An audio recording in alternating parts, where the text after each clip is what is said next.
Gunakan akronim AMIN untuk berkampanye, Anies Baswedan dilaporkan ke polisi. Calon Presiden, Capres, nomor urut 1, Anies Baswedan dilaporkan ke Bareskrim Polri, lantaran diduga melakukan penistaan agama, dengan menggunakan akronim AMIN, dalam kampanye Pilpres 2024. Anies Baswedan dilaporkan Koordinator Forum Aktivis Dakwah Kampus Indonesia, Umar Segala, pada Jumat, tanggal 22 Desember tahun 2023. Umar menilai, kata AMIN, yang kerap digunakan dalam kampanye pasangan Anies Baswedan dan Cak Imin, merupakan bentuk penistaan agama.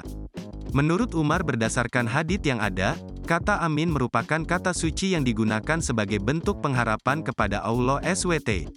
Bahkan lanjut dia, frasa AMIN bukan hanya digunakan oleh umat Islam, tetapi juga memiliki makna yang sama bagi agama-agama di Indonesia. Selain itu, Umar juga menilai penggunaan akronim AMIN itu semakin memperkuat aksi politisasi agama sebagai kepentingan kampanye di Pilpres 2024. Tak hanya penggunaan akronim AMIN, Umar juga melaporkan Anies yang melakukan tasyahud menggunakan 2 jari dalam acara podcast bersama Ustaz Abdul Somad pada tanggal 13 Desember lalu. Umar mengaku telah menyerahkan sejumlah barang bukti berupa hadis-hadis terkait penggunaan kata AMIN hingga tangkapan layar saat Anies memperagakan tasyahud 2 jari. Download Tribun X sekarang, menghadirkan lokal menjadi Indonesia.